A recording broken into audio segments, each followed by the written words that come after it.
السلام علیکم ورحمۃ اللہ وبرکاتہ۔ اسٹوڈنٹس، آج ہم غالب کی غزل پڑھیں گے، یہ جو فرسٹ بی کام کے نصاب میں شامل ہے۔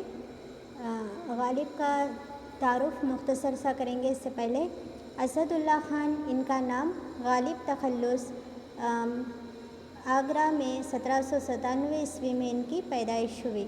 مرزا نوشاہ ان کا لقب تھا۔ غالب ترکی النسل تھے، انہیں بچپن سے شاعری کا شوق تھا، تو اس طرح غالب جو ہیں اردو کے بہت بڑے شاعر مانے جاتے ہیں۔ ان کے یہاں معنی آفرینی، طنز و ظرافت اور دلکش تشبیہات و استعارات اور جدت ادا جو ہیں ان کی شاعری کے خصوصیات ہیں۔ تو ہمارے یہاں دیوان غالب ایک اردو دیوان ہے غالب کا۔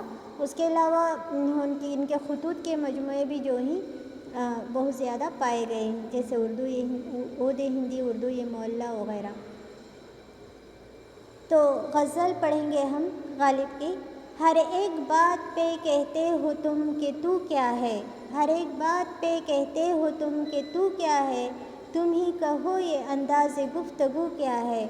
تو غالب اس شعر میں اپنے معشوق سے مخاطب ہو کے کہہ رہے ہیں، یعنی اپنا معشوق کتنا بے ادبانہ اظہار کرتا ہے۔ وہ کہتا ہے اس کی نظر میں ہماری کوئی اخت ہی نہیں ہے۔ وہ ہر بار کہتا ہے کہ تیری حیثیت ہی کیا ہے، تو آخر ہے کیا۔ تو اس طرح وہ معشوق سے مخاطب ہو کے کہہ رہے ہیں، تم ہی بتاؤ کیا یہ کوئی اچھے انداز گفتگو ہیں جو تم ہر بار کرتے ہو۔ نہ شعلے میں یہ کرشمہ نہ برق میں یہ ادا، نہ شعلے میں یہ کرشمہ نہ برق میں یہ ادا، کوئی بتاؤ کہ وہ شوق تند خو کیا ہے۔ تو غالب جو ہیں اس شعر میں اپنے معشوق کی تلخ مزاجی کی طرف انہوں نے اشارہ کیا ہے۔ ان کا معشوق جو ہے وہ تیز مزاج ہے، تو اس کے آگے نہ شعلہ بھی مطلب اتنا تیز نہ ہوگا، یا پھر برق میں بھی وہ ادا نہ ہوگی، چونکہ ہم جانتے ہیں شعلے اور برق سے چیزیں جل جاتی ہیں، لیکن اس کے باوجود کیا ہے، معشوق کا جو تند خو ہے، جو ان کی تلخ عادت ہے، وہ اس کے آگے جو ہیں شعلہ اور برق بھی کیا ہیں، ٹھنڈے پڑ جاتے ہیں۔ جلا ہے جسم جہاں دل بھی جل گیا ہوگا، جلا ہے جسم جہاں دل بھی جل گیا ہوگا، کریدتے ہو اب راکھ جستجو کیا ہے۔ تو غالب کہہ رہے ہیں، یعنی تم نے اپنے معشوق سے مخاطب ہو کے کہہ رہے ہیں، تیری ستم ظریفی نے ہمیں پوری طرح جلا کے رکھ دیا ہے، جسم بھی جل گئے اور دل بھی جل گیا، لیکن ایک تو ہے کہ ابھی تک اس جلانے سے باز نہیں آتا، تو جلا کر راکھ تو کر دیا ہے، لیکن اس راکھ میں بھی تو کیا کر رہا ہے، کرید رہا ہے۔ کریدنا مطلب اس میں بھی تلاش کرنا، اس میں بھی تو تلاش کر رہا ہے کہ کہیں ہماری کوئی چیز باقی نہ رہ گئی ہو۔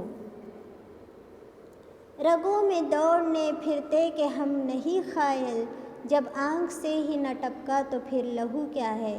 تو اس شعر میں غالب اپنے معشوق کی سنگ مزاجی کا اظہار کرتے ہوئے کہہ رہے ہیں، معشوق اتنا بے حس، اتنا بے لوث ہے کہ اس میں اتنا بے درد ہے کہ اس میں جو ہے اس کے رگوں میں خون تو دوڑ رہا ہے، لیکن رگوں میں خون دوڑنے کا کیا فائدہ جب تک